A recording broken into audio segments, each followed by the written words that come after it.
ಸಂಖ್ಯಾಶಾಸ್ತ್ರವು ಕೇವಲ ಭವಿಷ್ಯವನ್ನು ಹೇಳುವ ಒಂದು ವಿಧಾನವಲ್ಲ. ಇದು ಮಾನವನ ಆತ್ಮದ ಪಯಣವನ್ನು ಅರ್ಥಮಾಡಿಕೊಳ್ಳಲು ಪ್ರಯತ್ನಿಸುವ ಒಂದು ಪುರಾತನ ಆಧ್ಯಾತ್ಮಿಕ ಶಾಸ್ತ್ರವಾಗಿದೆ. ಪ್ರತಿಯೊಬ್ಬ ವ್ಯಕ್ತಿಯ ಜನ್ಮದಿನಾಂಕವು ಕೇವಲ ಹುಟ್ಟಿದ ದಿನವನ್ನು ಸೂಚಿಸುವುದಿಲ್ಲ.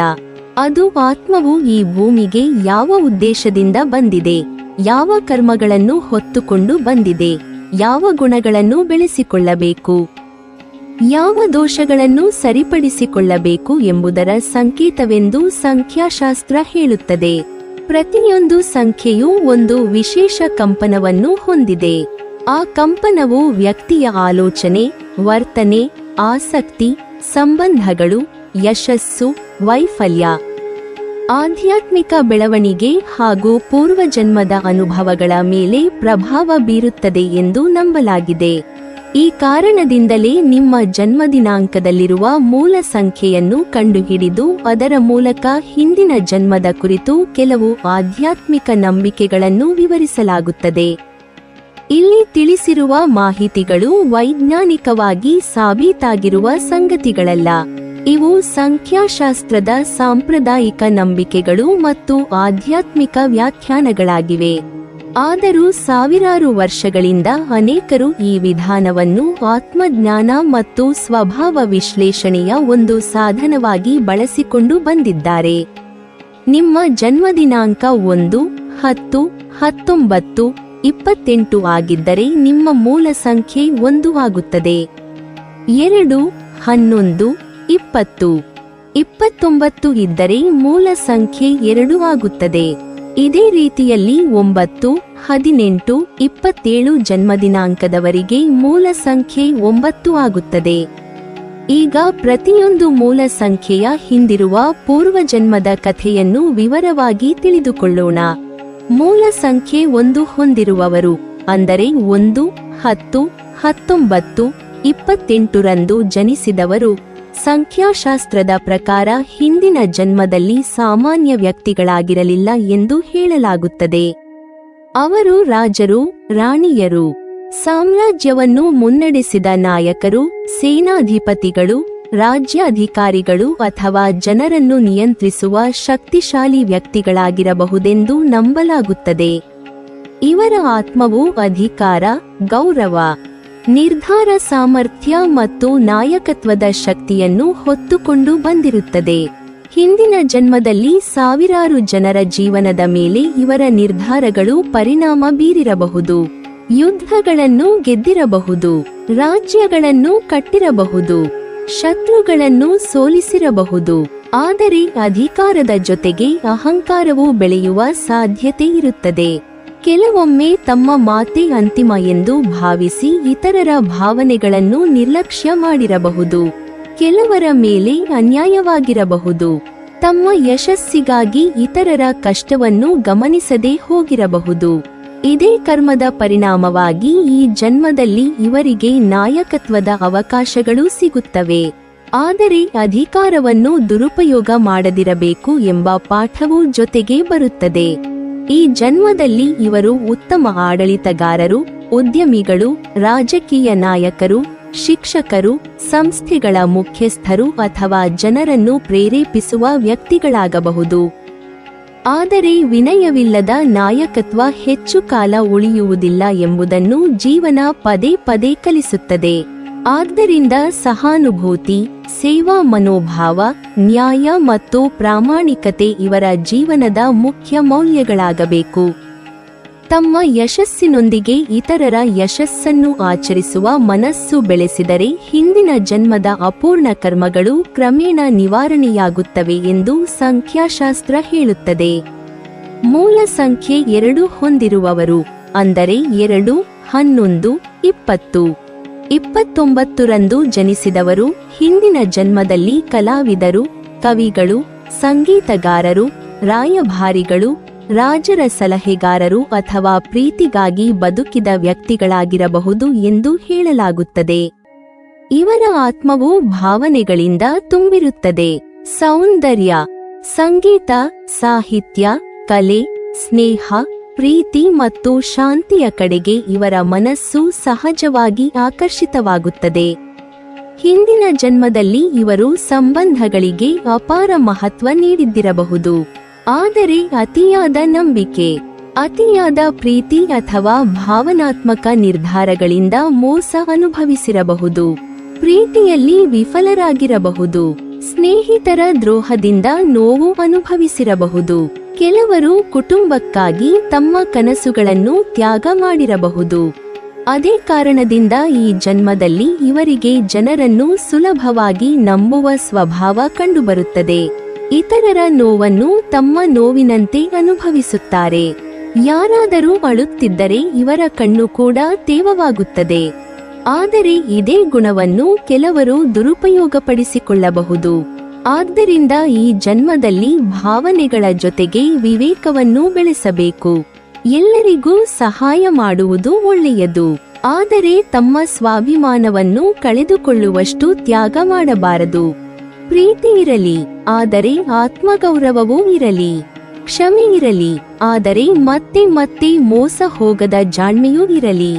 ಇದೇ ಇವರ ಆತ್ಮದ ಬೆಳವಣಿಗೆಯ ದಾರಿ ಎಂದು ಸಂಖ್ಯಾಶಾಸ್ತ್ರ ವಿವರಿಸುತ್ತದೆ. ಮೂಲ ಸಂಖ್ಯೆ 3 ಹೊಂದಿರುವವರು, ಅಂದರೆ 3, 12, 21, 30 ಜನಿಸಿದವರು ಸಂಖ್ಯಾಶಾಸ್ತ್ರದ ಪ್ರಕಾರ ಅತ್ಯಂತ ಜ್ಞಾನಶಾಲಿ ಆತ್ಮಗಳೆಂದು ಪರಿಗಣಿಸಲಾಗುತ್ತದೆ. ಇವರ ಆತ್ಮವು ಅನೇಕ ಜನ್ಮಗಳಿಂದಲೂ ಜ್ಞಾನವನ್ನು ಸಂಗ್ರಹಿಸಿಕೊಂಡು ಬಂದಿರುತ್ತದೆ ಎಂದು ನಂಬಲಾಗುತ್ತದೆ. ಹಿಂದಿನ ಜನ್ಮದಲ್ಲಿ ಇವರು ಬರಹಗಾರರು, ತತ್ವಜ್ಞಾನಿಗಳು, ಧರ್ಮಗುರುಗಳು, ವೇದ ಪಂಡಿತರು, ಶಿಕ್ಷಕರು, ರಾಜರ ಸಲಹೆಗಾರರು, ಗ್ರಂಥಕರ್ತರು ಅಥವಾ ಸಮಾಜಕ್ಕೆ ಮಾರ್ಗದರ್ಶನ ನೀಡಿದ ಮಹಾನ್ ವ್ಯಕ್ತಿಗಳಾಗಿರಬಹುದೆಂದು ಹೇಳಲಾಗುತ್ತದೆ. ಇವರ ಜೀವನದ ಮುಖ್ಯ ಉದ್ದೇಶವೇ ಜ್ಞಾನವನ್ನು ಪಡೆದು ಅದನ್ನು ಇತರರೊಂದಿಗೆ ಹಂಚಿಕೊಳ್ಳುವುದಾಗಿತ್ತು. ಸಾವಿರಾರು ಜನರಿಗೆ ಉತ್ತಮ ಬದುಕಿನ ದಾರಿ ತೋರಿಸಿದ್ದಿರಬಹುದು. ಅನೇಕ ಶಿಷ್ಯರನ್ನು ರೂಪಿಸಿದ್ದಿರಬಹುದು. ಧರ್ಮ, ನೀತಿ, ಶಿಕ್ಷಣ ಮತ್ತು ಸಂಸ್ಕೃತಿಯ ಬೆಳವಣಿಗೆಗೆ ಮಹತ್ವದ ಕೊಡುಗೆ ನೀಡಿರಬಹುದು. ಆದರೆ ಕೆಲವು ಸಂದರ್ಭಗಳಲ್ಲಿ ತಮ್ಮಲ್ಲಿದ್ದ ಅಪರೂಪದ ಜ್ಞಾನವನ್ನು ಎಲ್ಲರಿಗೂ ತಿಳಿಸದೆ ತಮ್ಮೊಳಗೆ ಉಳಿಸಿಕೊಂಡಿರಬಹುದು. ಕೆಲವು ಸತ್ಯಗಳನ್ನು ಹೇಳಬೇಕಾದ ಸಮಯದಲ್ಲಿ ಮೌನವಾಗಿರಬಹುದು. ತಮ್ಮ ಪ್ರತಿಭೆಯನ್ನು ಸಂಪೂರ್ಣವಾಗಿ ಬಳಸದೆ ಜೀವನವನ್ನು ಮುಗಿಸಿರಬಹುದು. ಅದೇ ಅಪೂರ್ಣ ಕರ್ಮದ ಕಾರಣದಿಂದ ಈ ಜನ್ಮದಲ್ಲಿ ಇವರಿಗೆ ಮತ್ತೆ ಜ್ಞಾನ, ಶಿಕ್ಷಣ, ಬರವಣಿಗೆ, ಭಾಷಣ, ಬೋಧನೆ, ಸಂಶೋಧನೆ ಮತ್ತು ಸೃಜನಶೀಲತೆಯ ಅವಕಾಶಗಳು ದೊರೆಯುತ್ತವೆ ಎಂದು ಸಂಖ್ಯಾಶಾಸ್ತ್ರ ತಿಳಿಸುತ್ತದೆ. ಇವರು ಬಾಲ್ಯದಿಂದಲೇ ಹೊಸ ವಿಷಯಗಳನ್ನು ತಿಳಿದುಕೊಳ್ಳಲು ಆಸಕ್ತಿ ತೋರುತ್ತಾರೆ. ಪುಸ್ತಕಗಳನ್ನು ಓದುವುದು, ಹೊಸ ಭಾಷೆಗಳನ್ನು ಕಲಿಯುವುದು, ಧಾರ್ಮಿಕ ಅಥವಾ ಆಧ್ಯಾತ್ಮಿಕ ವಿಷಯಗಳ ಬಗ್ಗೆ ಚರ್ಚಿಸುವುದು, ಇತರರಿಗೆ ಬೋಧಿಸುವುದು ಇವರಿಗೆ ಸಹಜವಾಗಿ ಇಷ್ಟವಾಗುತ್ತದೆ. ಇವರ ಮಾತುಗಳಲ್ಲಿ ಒಂದು ವಿಶಿಷ್ಟವಾದ ಪ್ರಭಾವ ಇರುತ್ತದೆ. ಜನರು ಇವರ ಸಲಹೆಯನ್ನು ಗೌರವಿಸುತ್ತಾರೆ. ಆದರೆ ಕೆಲವೊಮ್ಮೆ ತಮ್ಮ ಜ್ಞಾನವೇ ಎಲ್ಲಕ್ಕಿಂತ ಶ್ರೇಷ್ಠ ಎಂಬ ಅಹಂಕಾರವೂ ಬೆಳೆಯಬಹುದು. ಅದರಿಂದ ಸಂಬಂಧಗಳಲ್ಲಿ ಅಂತರ ಉಂಟಾಗುವ ಸಾಧ್ಯತೆ ಇರುತ್ತದೆ. ಆದ್ದರಿಂದ ಈ ಜನ್ಮದಲ್ಲಿ ಜ್ಞಾನವನ್ನು ಸಂಪತ್ತಿನಂತೆ ಸಂಗ್ರಹಿಸಿಕೊಳ್ಳುವುದಕ್ಕಿಂತ ಬೆಳಕಿನಂತೆ ಹಂಚಿಕೊಳ್ಳಬೇಕು.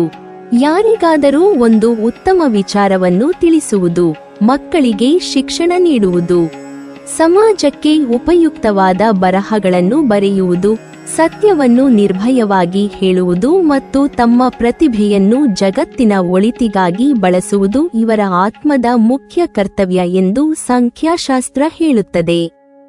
ಜ್ಞಾನವನ್ನು ಹಂಚಿದಷ್ಟು ಇವರ ಜೀವನದಲ್ಲಿ ಯಶಸ್ಸು, ಗೌರವ ಮತ್ತು ಆಂತರಿಕ ಸಂತೋಷ ಹೆಚ್ಚಾಗುತ್ತದೆ ಎಂದು ನಂಬಲಾಗುತ್ತದೆ. ಮೂಲ ಸಂಖ್ಯೆ 4 ಹೊಂದಿರುವವರು, ಅಂದರೆ 4, 13, 22, 31 ಜನಿಸಿದವರು ಹಿಂದಿನ ಜನ್ಮದಲ್ಲಿ ಅಪಾರ ಪರಿಶ್ರಮ ಮಾಡಿದ ಆತ್ಮಗಳೆಂದು ಹೇಳಲಾಗುತ್ತದೆ. ಇವರು ವಾಸ್ತುಶಿಲ್ಪಿಗಳು, ರೈತರು, ಕಾರ್ಮಿಕರು, ವಿಜ್ಞಾನಿಗಳು, ಸೇತುವೆ, ಕೋಟೆ, ದೇವಾಲಯ ಅಥವಾ ದೊಡ್ಡ ನಿರ್ಮಾಣ ಕಾರ್ಯಗಳಲ್ಲಿ ತೊಡಗಿದ್ದವರು. ಸಮಾಜದ ಅಡಿಪಾಯವನ್ನು ಬಲಪಡಿಸಿದ ದುಡಿಮೆಗಾರರು ಅಥವಾ ಕಠಿಣ ಪರಿಸ್ಥಿತಿಗಳಲ್ಲಿ ಬದುಕಿದವರಾಗಿರಬಹುದೆಂದು ಸಂಖ್ಯಾಶಾಸ್ತ್ರ ವಿವರಿಸುತ್ತದೆ. ಇವರ ಜೀವನದಲ್ಲಿ ವೈಭವಕ್ಕಿಂತ ಕರ್ತವ್ಯವೇ ಮುಖ್ಯವಾಗಿತ್ತು. ಬೆಳಗ್ಗೆಯಿಂದ ಸಂಜೆವರೆಗೆ ದುಡಿದು ಕುಟುಂಬ, ಸಮಾಜ ಅಥವಾ ರಾಜ್ಯದ ಅಭಿವೃದ್ಧಿಗಾಗಿ ತಮ್ಮ ಜೀವನವನ್ನು ಮೀಸಲಿಟ್ಟಿರಬಹುದು. ಕೆಲವರು ಗುಲಾಮರಾಗಿ ಬದುಕಿದ್ದಿರಬಹುದು. ಕೆಲವರು ಯುದ್ಧದ ಸಮಯದಲ್ಲಿ ಕಷ್ಟಗಳನ್ನು ಅನುಭವಿಸಿದ್ದಿರಬಹುದು. ಕೆಲವರು ತಮ್ಮ ಶ್ರಮಕ್ಕೆ ತಕ್ಕ ಪ್ರತಿಫಲವನ್ನೇ ಪಡೆಯದೆ ಜೀವನವನ್ನು ಮುಗಿಸಿದ್ದಿರಬಹುದು. ಈ ಕಾರಣದಿಂದ ಈ ಜನ್ಮದಲ್ಲೂ ಇವರ ಜೀವನದ ಆರಂಭ ಸುಲಭವಾಗಿರುವುದಿಲ್ಲ ಎಂದು ಹೇಳಲಾಗುತ್ತದೆ. ಇವರು ಯಾವುದೇ ಸಾಧನೆಯನ್ನು ಪಡೆಯಬೇಕಾದರೆ ಇತರರಿಗಿಂತ ಹೆಚ್ಚು ಶ್ರಮಿಸಬೇಕಾಗುತ್ತದೆ. ಸುಲಭವಾಗಿ ಸಿಗುವ ಯಶಸ್ಸು ಇವರ ಪಾಲಾಗುವುದಿಲ್ಲ. ಆದರೆ ಒಮ್ಮೆ ಗುರಿ ತಲುಪಿದರೆ ಅದನ್ನು ಯಾರೂ ಸುಲಭವಾಗಿ ಕಸಿದುಕೊಳ್ಳಲು ಸಾಧ್ಯವಾಗುವುದಿಲ್ಲ. ಇವರಲ್ಲಿ ಅಪಾರ ಸಹನೆ, ನಿಯಮ, ಶಿಸ್ತು ಮತ್ತು ಜವಾಬ್ದಾರಿಯ ಗುಣ ಇರುತ್ತದೆ. ಕೆಲಸವನ್ನು ಅರ್ಧದಲ್ಲೇ ಬಿಡುವವರಲ್ಲ. ಒಂದು ಕೆಲಸ ಕೈಗೆತ್ತಿಕೊಂಡರೆ ಅದನ್ನು ಸಂಪೂರ್ಣವಾಗಿ ಮುಗಿಸುವ ತನಕ ವಿಶ್ರಾಂತಿ ಪಡೆಯುವುದಿಲ್ಲ. ಕುಟುಂಬದ ಜವಾಬ್ದಾರಿಯನ್ನು ಅತ್ಯಂತ ಗಂಭೀರವಾಗಿ ತೆಗೆದುಕೊಳ್ಳುತ್ತಾರೆ. ಆದರೆ ಜೀವನದಲ್ಲಿ ಅನಿರೀಕ್ಷಿತ ಅಡೆತಡೆಗಳು, ವಿಳಂಬ, ಹಣಕಾಸಿನ ಸಮಸ್ಯೆಗಳು ಅಥವಾ ಇತರರಿಂದ ಸೂಕ್ತ ಮಾನ್ಯತೆ ಸಿಗದ ಅನುಭವಗಳು ಎದುರಾಗಬಹುದು. ಇದು ಕರ್ಮದ ಪರೀಕ್ಷೆ ಎಂದು ಸಂಖ್ಯಾಶಾಸ್ತ್ರ ಹೇಳುತ್ತದೆ. ಇಂತಹ ಸಂದರ್ಭಗಳಲ್ಲಿ ನಿರಾಶರಾಗದೆ ಪ್ರಾಮಾಣಿಕತೆಯನ್ನು ಬಿಡದೆ ಮುಂದುವರಿದರೆ ಕೊನೆಗೆ ಯಶಸ್ಸು ಖಂಡಿತ ದೊರೆಯುತ್ತದೆ. ಈ ಜನ್ಮದಲ್ಲಿ ಇವರ ಆತ್ಮದ ಪ್ರಮುಖ ಪಾಠ ಎಂದರೆ ಶ್ರಮದ ಮೌಲ್ಯವನ್ನು ಅರಿತುಕೊಂಡು ಕಷ್ಟದ ಸಮಯದಲ್ಲೂ ಧೈರ್ಯ ಕಳೆದುಕೊಳ್ಳದೆ ಇತರರ ಹಕ್ಕುಗಳನ್ನು ಗೌರವಿಸಿ ನ್ಯಾಯಯುತ ಮಾರ್ಗದಲ್ಲಿ ಬದುಕುವುದು. ತಮ್ಮ ದುಡಿಮೆಯಿಂದ ಇತರರ ಜೀವನಕ್ಕೂ ಬೆಳಕು ನೀಡುವವರಾದರೆ ಹಿಂದಿನ ಜನ್ಮದ ಅಪೂರ್ಣ ಕರ್ಮಗಳು ಕ್ರಮೇಣ ನಿವಾರಣೆಯಾಗುತ್ತವೆ ಎಂದು ನಂಬಲಾಗಿದೆ. ಮೂಲ ಸಂಖ್ಯೆ 5 ಹೊಂದಿರುವವರು, ಅಂದರೆ 5, 14, 23ರಂದು ಜನಿಸಿದವರು ಸ್ವಾತಂತ್ರ್ಯವನ್ನು ಅತ್ಯಂತ ಹೆಚ್ಚು ಪ್ರೀತಿಸುವ ಆತ್ಮಗಳಾಗಿದ್ದಾರೆ ಎಂದು ಸಂಖ್ಯಾಶಾಸ್ತ್ರ ಹೇಳುತ್ತದೆ. ಹಿಂದಿನ ಜನ್ಮದಲ್ಲಿ ಇವರು ನಾವಿಕರು, ವ್ಯಾಪಾರಿಗಳು, ಅಲೆಮಾರಿಗಳು, ಸಾಹಸಿಗಳು, ಸಂದೇಶವಾಹಕರು, ಅನ್ವೇಷಕರು ಅಥವಾ ಜಗತ್ತಿನ ಅನೇಕ ಪ್ರದೇಶಗಳನ್ನು ಸುತ್ತಿದ ಪ್ರವಾಸಿಗರಾಗಿರಬಹುದೆಂದು ಹೇಳಲಾಗುತ್ತದೆ. ಇವರ ಜೀವನ ಒಂದು ಸ್ಥಳಕ್ಕೆ ಸೀಮಿತವಾಗಿರಲಿಲ್ಲ. ಹೊಸ ದೇಶಗಳು, ಹೊಸ ಜನರು, ಹೊಸ ಭಾಷೆಗಳು, ಹೊಸ ಸಂಸ್ಕೃತಿಗಳು ಮತ್ತು ಹೊಸ ಅನುಭವಗಳನ್ನು ಹುಡುಕುತ್ತಲೇ ಬದುಕಿದ್ದಿರಬಹುದು. ವ್ಯಾಪಾರದ ಮೂಲಕ ಅನೇಕ ರಾಜ್ಯಗಳಿಗೆ ಭೇಟಿ ನೀಡಿರಬಹುದು. ಸಮುದ್ರಯಾನ ಮಾಡಿರಬಹುದು. ದೂರದ ಪ್ರದೇಶಗಳಿಂದ ಅಪರೂಪದ ವಸ್ತುಗಳನ್ನು ತಂದಿರಬಹುದು. ಕೆಲವರು ಸಾಹಸಮಯ ಜೀವನದಲ್ಲಿ ಅಪಾಯಗಳನ್ನು ಎದುರಿಸಿರಬಹುದು. ಆದರೆ ಈ ಸ್ವಾತಂತ್ರ್ಯದ ನಡುವೆ ಕುಟುಂಬದ ಜವಾಬ್ದಾರಿಗಳನ್ನು ನಿರ್ಲಕ್ಷ್ಯ ಮಾಡಿರುವ ಸಾಧ್ಯತೆಯೂ ಇದೆ. ಒಂದೇ ಸ್ಥಳದಲ್ಲಿ ನೆಲೆಸಲು ಇಷ್ಟಪಡದೆ ಸಂಬಂಧಗಳನ್ನು ಅರ್ಧದಲ್ಲೇ ಬಿಟ್ಟು ಹೋಗಿರಬಹುದು. ಕೆಲವರು ಹಣವನ್ನು ಅತಿಯಾದ ಸಾಹಸಗಳಲ್ಲಿ ಕಳೆದುಕೊಂಡಿರಬಹುದು. ಕೆಲವರು ಜೂಜು ಅಥವಾ ಅಪಾಯಕಾರಿ ನಿರ್ಧಾರಗಳಿಂದ ಜೀವನವನ್ನು ಸಂಕಷ್ಟಕ್ಕೆ ತಳ್ಳಿರಬಹುದು. ಇದೇ ಕಾರಣದಿಂದ ಈ ಜನ್ಮದಲ್ಲೂ ಇವರಿಗೆ ಒಂದೇ ಕೆಲಸದಲ್ಲಿ ಹೆಚ್ಚು ದಿನ ಉಳಿಯುವುದು ಕಷ್ಟವಾಗಬಹುದು. ಹೊಸ ಹೊಸ ಅವಕಾಶಗಳು ಇವರನ್ನು ಆಕರ್ಷಿಸುತ್ತವೆ. ಪ್ರವಾಸ, ವ್ಯಾಪಾರ, ಸಂವಹನ, ಮಾಧ್ಯಮ, ಮಾರ್ಕೆಟಿಂಗ್, ತಂತ್ರಜ್ಞಾನ, ಪ್ರವಾಸೋದ್ಯಮ, ಭಾಷೆಗಳು ಮತ್ತು ಹೊಸ ಕಲಿಕೆಗಳ ಕಡೆಗೆ ಸಹಜ ಆಸಕ್ತಿ ಇರುತ್ತದೆ. ಇವರು ಚುರುಕು, ಬುದ್ಧಿವಂತರು ಮತ್ತು ಪರಿಸ್ಥಿತಿಗೆ ಬೇಗ ಹೊಂದಿಕೊಳ್ಳುವವರಾಗಿರುತ್ತಾರೆ. ಆದರೆ ಅತಿಯಾದ ಆತುರ, ಅಸ್ಥಿರತೆ ಮತ್ತು ಜವಾಬ್ದಾರಿಯಿಂದ ತಪ್ಪಿಸಿಕೊಳ್ಳುವ ಸ್ವಭಾವವನ್ನು ನಿಯಂತ್ರಿಸಬೇಕು. ಇಲ್ಲವಾದರೆ ಉತ್ತಮ ಅವಕಾಶಗಳನ್ನೇ ಕಳೆದುಕೊಳ್ಳುವ ಸಾಧ್ಯತೆ ಇರುತ್ತದೆ. ಈ ಜನ್ಮದಲ್ಲಿ ಸ್ವಾತಂತ್ರ್ಯ ಮತ್ತು ಜವಾಬ್ದಾರಿ ಎರಡರ ನಡುವೆ ಸಮತೋಲನ ಸಾಧಿಸುವುದು ಇವರ ಆತ್ಮದ ಪ್ರಮುಖ ಗುರಿಯಾಗಿದೆ. ಕುಟುಂಬದ ಪ್ರೀತಿ, ಸಮಾಜದ ಕರ್ತವ್ಯ ಮತ್ತು ವೈಯಕ್ತಿಕ ಕನಸುಗಳ ನಡುವೆ ಸರಿಯಾದ ಸಮನ್ವಯ ಸಾಧಿಸಿದಾಗ ಮಾತ್ರ ಇವರ ಜೀವನ ಸಂಪೂರ್ಣ ಯಶಸ್ಸಿನತ್ತ ಸಾಗುತ್ತದೆ ಎಂದು ಸಂಖ್ಯಾಶಾಸ್ತ್ರ ತಿಳಿಸುತ್ತದೆ.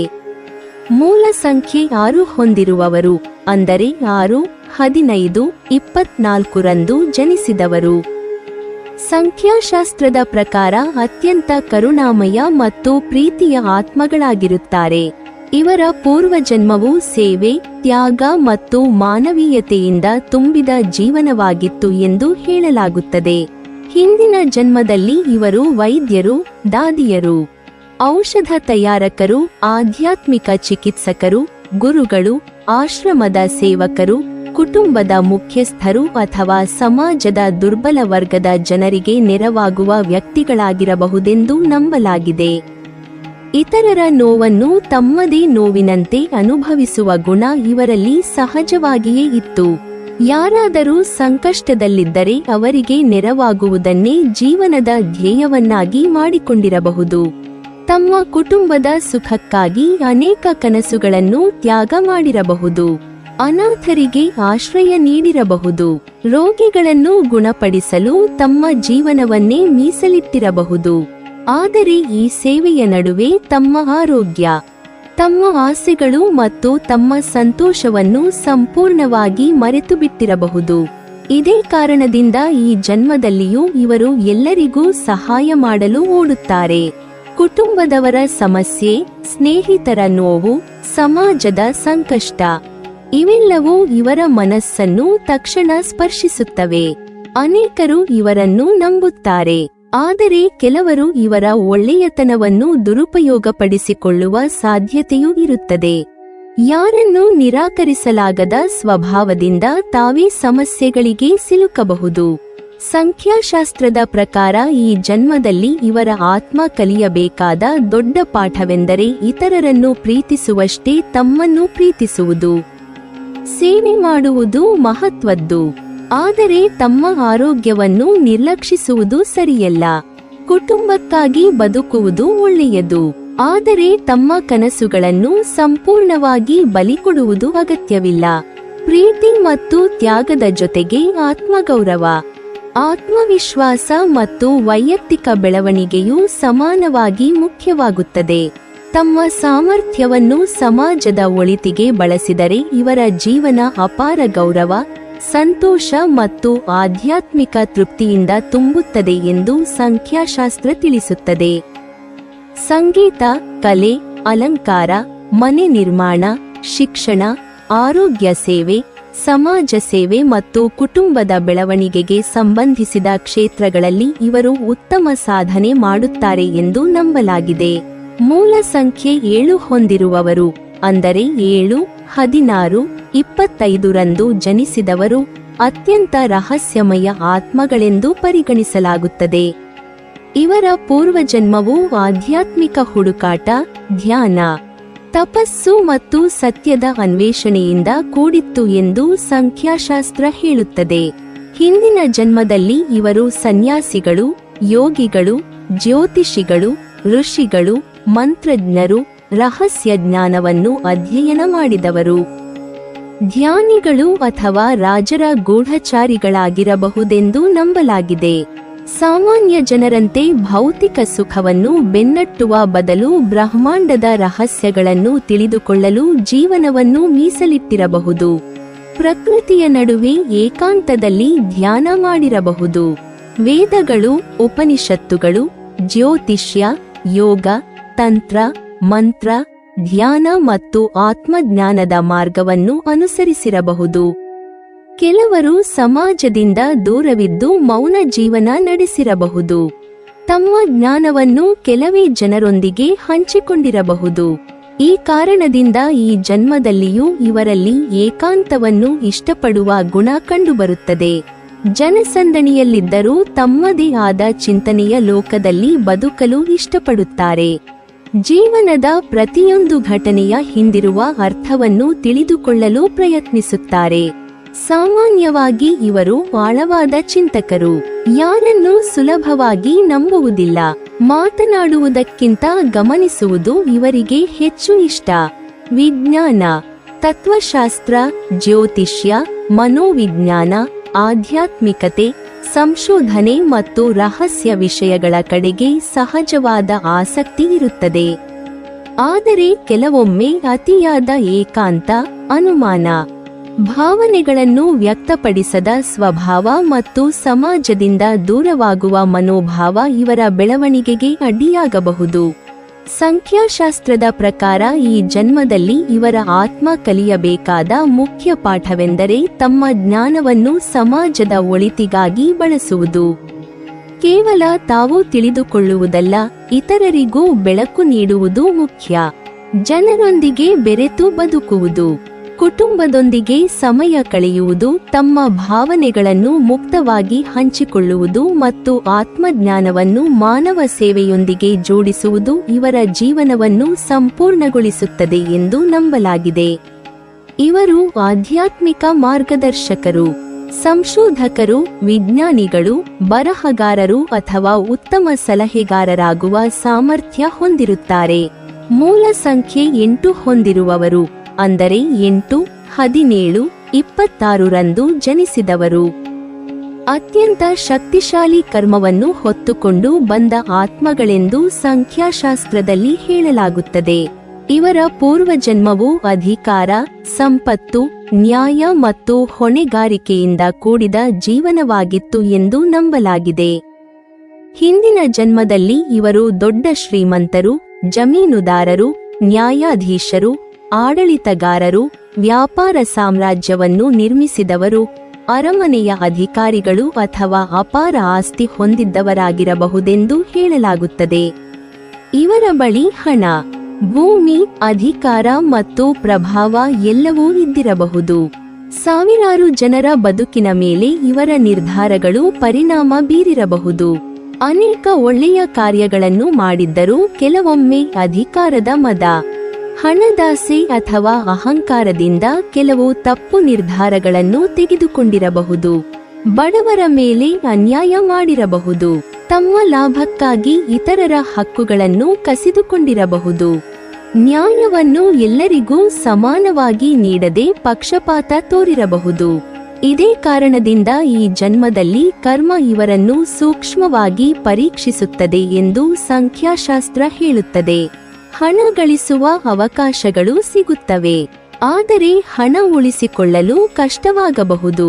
ದೊಡ್ಡ ಯಶಸ್ಸಿನ ಜೊತೆಗೆ ದೊಡ್ಡ ಪರೀಕ್ಷೆಗಳು ಎದುರಾಗಬಹುದು. ಜೀವನದಲ್ಲಿ ಏರಿಳಿತಗಳು ಹೆಚ್ಚಾಗಿರುತ್ತವೆ. ಕೆಲವೊಮ್ಮೆ ಎಲ್ಲವೂ ಕೈಯಲ್ಲಿರುವಂತೆ ಕಾಣುತ್ತದೆ, ಮತ್ತೊಮ್ಮೆ ಎಲ್ಲವೂ ಕಳೆದು ಹೋದಂತೆ ಅನಿಸುತ್ತದೆ. ಈ ಅನುಭವಗಳ ಮೂಲಕ ಆತ್ಮವು ಹಣದ ನಿಜವಾದ ಮೌಲ್ಯವನ್ನು ಕಲಿಯುತ್ತದೆ ಎಂದು ಹೇಳಲಾಗುತ್ತದೆ. ಈ ಜನ್ಮದಲ್ಲಿ ಪ್ರಾಮಾಣಿಕ ಮಾರ್ಗದಲ್ಲಿ ಸಂಪಾದಿಸಿದ ಹಣವೇ ಶಾಶ್ವತ ಸುಖವನ್ನು ನೀಡುತ್ತದೆ. ಬಡವರಿಗೆ ನೆರವು ನೀಡುವುದು, ನ್ಯಾಯಯುತವಾಗಿ ನಡೆದುಕೊಳ್ಳುವುದು, ಅಧಿಕಾರವನ್ನು ದುರುಪಯೋಗ ಮಾಡದಿರುವುದು, ಉದ್ಯೋಗಿಗಳಿಗೆ ಗೌರವ ನೀಡುವುದು, ಕುಟುಂಬದೊಂದಿಗೆ ಪ್ರೀತಿಯಿಂದ ಬದುಕುವುದು ಮತ್ತು ದಾನ ಧರ್ಮದಲ್ಲಿ ಭಾಗವಹಿಸುವುದು ಇವರ ಕರ್ಮವನ್ನು ಹಗುರಗೊಳಿಸುತ್ತದೆ ಎಂದು ಸಂಖ್ಯಾಶಾಸ್ತ್ರ ತಿಳಿಸುತ್ತದೆ. ಕಷ್ಟಪಟ್ಟು ಸಂಪಾದಿಸಿದ ಸಂಪತ್ತನ್ನು ಸಮಾಜದ ಒಳಿತಿಗೆ ಬಳಸಿದರೆ ಇವರ ಆತ್ಮವು ಹಿಂದಿನ ಜನ್ಮದ ಅನೇಕ ಅಪೂರ್ಣ ಕರ್ಮಗಳಿಂದ ಮುಕ್ತಿಯಾಗುತ್ತದೆ ಎಂದು ನಂಬಲಾಗಿದೆ. ಮೂಲ ಸಂಖ್ಯೆ 9 ಹೊಂದಿರುವವರು, ಅಂದರೆ 9, 18, 27 ರಂದು ಜನಿಸಿದವರು ಸಂಖ್ಯಾಶಾಸ್ತ್ರದ ಪ್ರಕಾರ ಅತ್ಯಂತ ಪ್ರಬಲವಾದ ಆತ್ಮಶಕ್ತಿಯನ್ನು ಹೊಂದಿರುವವರಾಗಿರುತ್ತಾರೆ. 9 ಎಂಬ ಸಂಖ್ಯೆಯು ಎಲ್ಲ ಏಕಾಂಕ ಸಂಖ್ಯೆಗಳ ಅಂತಿಮ ಹಂತವಾಗಿರುವುದರಿಂದ ಇದು ಪೂರ್ಣತೆ, ಕರ್ಮದ ಸಮಾಪ್ತಿ, ತ್ಯಾಗ, ಧೈರ್ಯ, ಮಾನವೀಯತೆ ಮತ್ತು ಆಧ್ಯಾತ್ಮಿಕ ಪ್ರಗತಿಯ ಸಂಕೇತವೆಂದು ಪರಿಗಣಿಸಲಾಗುತ್ತದೆ.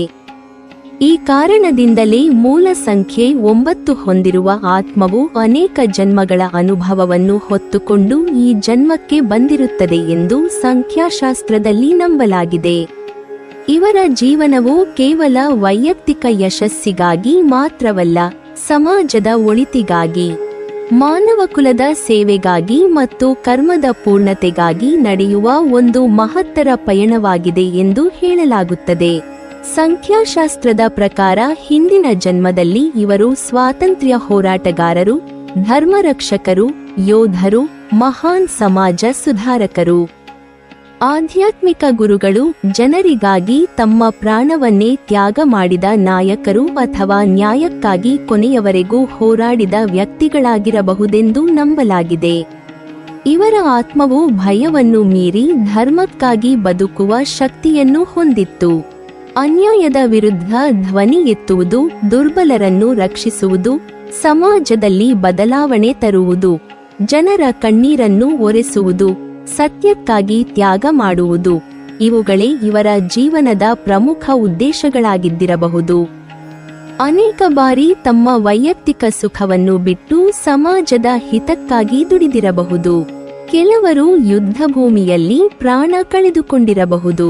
ಕೆಲವರು ಧರ್ಮರಕ್ಷಣೆಯ ಸಂದರ್ಭದಲ್ಲಿ ಹುತಾತ್ಮರಾಗಿರಬಹುದು.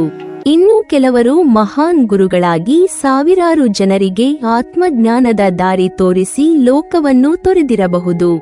ಅಂತಹ ಆತ್ಮವೇ ಈಗ ಮತ್ತೊಮ್ಮೆ ಮಾನವ ಜನ್ಮವನ್ನು ಪಡೆದು ತನ್ನ ಉಳಿದಿರುವ ಕರ್ಮವನ್ನು ಪೂರ್ಣಗೊಳಿಸಲು ಬಂದಿದೆ ಎಂದು ಸಂಖ್ಯಾಶಾಸ್ತ್ರ ವಿವರಿಸುತ್ತದೆ. ಈ ಜನ್ಮದಲ್ಲಿ ಮೂಲ ಸಂಖ್ಯೆ 9 ಹೊಂದಿರುವವರು ಸಾಮಾನ್ಯವಾಗಿ ನ್ಯಾಯಪ್ರಿಯರು, ಧೈರ್ಯಶಾಲಿಗಳು, ನೇರವಾಗಿ ಮಾತನಾಡುವವರು ಮತ್ತು ಇತರರ ನೋವನ್ನು ಅರ್ಥಮಾಡಿಕೊಳ್ಳುವವರು ಆಗಿರುತ್ತಾರೆ. ಯಾರಿಗಾದರೂ ಅನ್ಯಾಯವಾದರೆ ಇವರ ಮನಸ್ಸು ತಕ್ಷಣ ಕಳವಳಗೊಳ್ಳುತ್ತದೆ. ಬಡವರು, ಅನಾಥರು, ವೃದ್ಧರು, ಪ್ರಾಣಿಗಳು ಅಥವಾ ಸಂಕಷ್ಟದಲ್ಲಿರುವ ಜನರಿಗೆ ಸಹಾಯ ಮಾಡುವ ಮನೋಭಾವ ಸಹಜವಾಗಿ ಇರುತ್ತದೆ. ತಮ್ಮ ಸ್ವಾರ್ಥಕ್ಕಿಂತ ಸಮಾಜದ ಒಳಿತನ್ನು ಹೆಚ್ಚಾಗಿ ಯೋಚಿಸುವ ಗುಣ ಇವರಲ್ಲಿ ಕಂಡುಬರುತ್ತದೆ. ಕೆಲವರು ಶಿಕ್ಷಣ, ವೈದ್ಯಕೀಯ, ಸಮಾಜ ಸೇವೆ, ಸೇನೆ, ಪೊಲೀಸ್, ಅಗ್ನಿಶಾಮಕ ದಳ, ಕಾನೂನು, ರಾಜಕೀಯ ಅಥವಾ ಧಾರ್ಮಿಕ ಕ್ಷೇತ್ರಗಳಲ್ಲಿ ಸೇವೆ ಸಲ್ಲಿಸುವ ಆಸಕ್ತಿ ಹೊಂದಿರುತ್ತಾರೆ. ಇವರು ಎಲ್ಲಿದ್ದರೂ ನಾಯಕತ್ವವನ್ನು ಪ್ರದರ್ಶಿಸುವುದಕ್ಕಿಂತ ಸೇವಾ ಮನೋಭಾವವನ್ನು ಪ್ರದರ್ಶಿಸಲು ಹೆಚ್ಚು ಇಷ್ಟಪಡುತ್ತಾರೆ. ಆದರೆ ಇದೇ ಗುಣದ ಜೊತೆಗೆ ಕೆಲವು ಕಠಿಣ ಪರೀಕ್ಷೆಗಳು ಬರುತ್ತವೆ. ಜೀವನದಲ್ಲಿ ಅನೇಕ ಬಾರಿ ನಂಬಿದವರಿಂದ ನೋವು ಅನುಭವಿಸಬಹುದು. ತಾವು ಮಾಡಿದ ಒಳ್ಳೆಯ ಕೆಲಸಕ್ಕೆ ತಕ್ಷಣ ಪ್ರತಿಫಲ ಸಿಗದೇ ಇರಬಹುದು. ಕೆಲವೊಮ್ಮೆ ಮಾಡಿದ ಸಹಾಯವನ್ನೇ ಜನರು ಮರೆತು ಬಿಡಬಹುದು. ಆದರೂ ಆತ್ಮದ ಒಳಗಿನಿಂದ ಮತ್ತೆ ಮತ್ತೆ ಒಳ್ಳೆಯ ಕೆಲಸ ಮಾಡಲು ಪ್ರೇರಣೆ ದೊರೆಯುತ್ತದೆ. ಇದೇ ಇವರ ಕರ್ಮದ ಸ್ವಭಾವ ಎಂದು ಸಂಖ್ಯಾಶಾಸ್ತ್ರ ಹೇಳುತ್ತದೆ. ಮೂಲ ಸಂಖ್ಯೆ 9 ಹೊಂದಿರುವವರು ತಮ್ಮ ಕೋಪವನ್ನು ನಿಯಂತ್ರಿಸಿಕೊಳ್ಳುವುದು ಅತ್ಯಂತ ಮುಖ್ಯವೆಂದು ಹೇಳಲಾಗುತ್ತದೆ. ಏಕೆಂದರೆ ಇವರಲ್ಲಿ ಅಪಾರ ಶಕ್ತಿ ಇರುತ್ತದೆ. ಆ ಶಕ್ತಿಯನ್ನು ಪ್ರೀತಿಗೆ ಬಳಸಿದರೆ ಸಮಾಜಕ್ಕೆ ಆಶೀರ್ವಾದವಾಗುತ್ತಾರೆ. ಅದೇ ಕೋಪ, ಪ್ರತೀಕಾರ ಅಥವಾ ಅಹಂಕಾರಕ್ಕೆ ಬಳಸಿದರೆ ತಮ್ಮ ಜೀವನವನ್ನೇ ಸಂಕಷ್ಟಕ್ಕೆ ತಳ್ಳುವ ಸಾಧ್ಯತೆ ಉಂಟಾಗುತ್ತದೆ.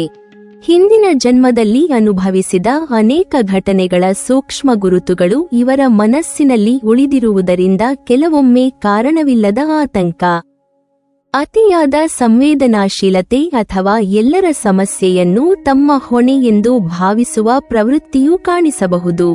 ಆದ್ದರಿಂದ ಧ್ಯಾನ, ಪ್ರಾರ್ಥನೆ, ಯೋಗ, ದಾನಧರ್ಮ, ಕ್ಷಮೆ ಮತ್ತು ಸೇವೆಯ ಮೂಲಕ ತಮ್ಮ ಮನಸ್ಸನ್ನು ಸಮತೋಲನದಲ್ಲಿಡಬೇಕು ಎಂದು ಸಂಖ್ಯಾಶಾಸ್ತ್ರ ಸಲಹೆ ನೀಡುತ್ತದೆ. ಕೋಪವನ್ನು ಪ್ರೀತಿಯಾಗಿ, ದ್ವೇಷವನ್ನು ಕ್ಷಮೆಯಾಗಿ ಮತ್ತು ನೋವನ್ನು ಅನುಭವವಾಗಿ ಪರಿವರ್ತಿಸಿಕೊಳ್ಳುವವರು ತಮ್ಮ ಆತ್ಮದ ಬೆಳವಣಿಗೆಯನ್ನು ವೇಗವಾಗಿ ಸಾಧಿಸುತ್ತಾರೆ ಎಂದು ನಂಬಲಾಗಿದೆ. ಸಂಖ್ಯಾಶಾಸ್ತ್ರದ ಪ್ರಕಾರ 9 ಸಂಖ್ಯೆಯವರು ಹಿಂದಿನ ಜನ್ಮಗಳ ಕರ್ಮವನ್ನು ಅಂತ್ಯಗೊಳಿಸುವ ಹಂತದಲ್ಲಿರುವ ಆತ್ಮಗಳಾಗಿರಬಹುದು ಎಂದು ಹೇಳಲಾಗುತ್ತದೆ. ಆದ್ದರಿಂದ ಇವರ ಜೀವನದಲ್ಲಿ ನಡೆಯುವ ಪ್ರತಿಯೊಂದು ಘಟನೆಗೂ ಒಂದು ಆಳವಾದ ಪಾಠ ಅಡಗಿರುತ್ತದೆ ಎಂದು ನಂಬಲಾಗುತ್ತದೆ. ಗೆಲುವು ವಿನಯವನ್ನು ಕಲಿಸುತ್ತದೆ, ಸೋಲು ಸಹನೆಯನ್ನು ಕಲಿಸುತ್ತದೆ, ಸಂಬಂಧಗಳು ಪ್ರೀತಿಯನ್ನು ಕಲಿಸುತ್ತವೆ, ದೂರವಾಗುವವರು ವೈರಾಗ್ಯವನ್ನು ಕಲಿಸುತ್ತಾರೆ. ಹಣ ಬಂದಾಗ ಅದರ ಮೌಲ್ಯ ತಿಳಿಯುತ್ತದೆ, ಹಣ ಕಳೆದು ಹೋದಾಗ ಜೀವನದ ನಿಜವಾದ ಅರ್ಥ ತಿಳಿಯುತ್ತದೆ. ಈ ಎಲ್ಲ ಅನುಭವಗಳು ಆತ್ಮವನ್ನು ಮತ್ತಷ್ಟು ಪ್ರಬುದ್ಧವಾಗಿಸುತ್ತವೆ.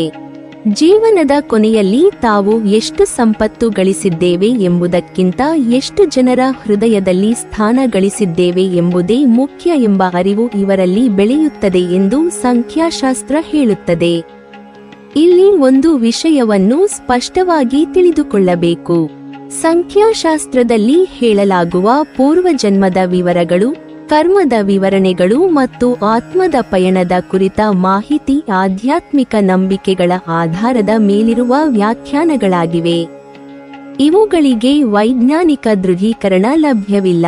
ಆದರೂ ಅನೇಕರು ಆತ್ಮಾವಲೋಕನ, ಸ್ವಭಾವ ವಿಶ್ಲೇಷಣೆ ಮತ್ತು ಜೀವನದ ಪಾಠಗಳನ್ನು ಅರ್ಥಮಾಡಿಕೊಳ್ಳುವ ಒಂದು ಮಾರ್ಗವಾಗಿ ಸಂಖ್ಯಾಶಾಸ್ತ್ರವನ್ನು ಅನುಸರಿಸುತ್ತಾರೆ.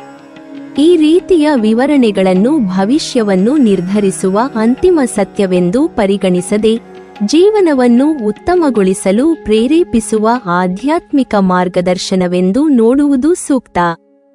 ಪ್ರತಿಯೊಬ್ಬ ವ್ಯಕ್ತಿಯ ಭವಿಷ್ಯವನ್ನು ನಿರ್ಧರಿಸುವುದು ಕೇವಲ ಜನ್ಮದಿನಾಂಕವಲ್ಲ.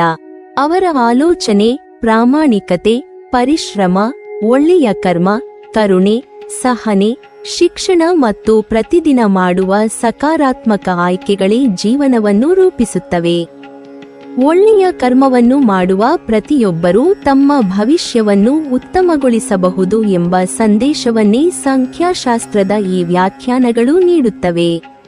ನಿಮ್ಮ ಮೂಲ ಸಂಖ್ಯೆ ಯಾವುದೇ ಆಗಿರಲಿ, ಪ್ರೀತಿ, ಸೇವೆ, ಸತ್ಯ, ಧರ್ಮ ಮತ್ತು ಮಾನವೀಯತೆಯ ದಾರಿಯಲ್ಲಿ ಸಾಗಿದರೆ ಅದೇ ಜೀವನದ ಅತ್ಯಂತ ದೊಡ್ಡ ಯಶಸ್ಸು ಎಂಬುದನ್ನು ಮರೆಯಬಾರದು. ನೀವಿನ್ನೂ ನಮ್ಮ ಚಾನೆಲ್ ಅನ್ನು ಸಬ್ಸ್ಕ್ರೈಬ್ ಮಾಡಿಲ್ವಾ? ಹಾಗಾದರೆ ಈ ಕೂಡಲೇ ನಮ್ಮ ಇಂದ್ರಜಾಲ ಚಾನೆಲ್ ಅನ್ನು ಸಬ್ಸ್ಕ್ರೈಬ್ ಮಾಡಿ ಮತ್ತು ಪಕ್ಕದಲ್ಲಿರುವ ಬೆಲ್ ಐಕಾನ್ ಅನ್ನು ಕ್ಲಿಕ್ ಮಾಡಿದರೆ ನಮ್ಮ ಹೊಸ ವಿಡಿಯೋಗಳನ್ನು ನೀವು ನೋಡಬಹುದು.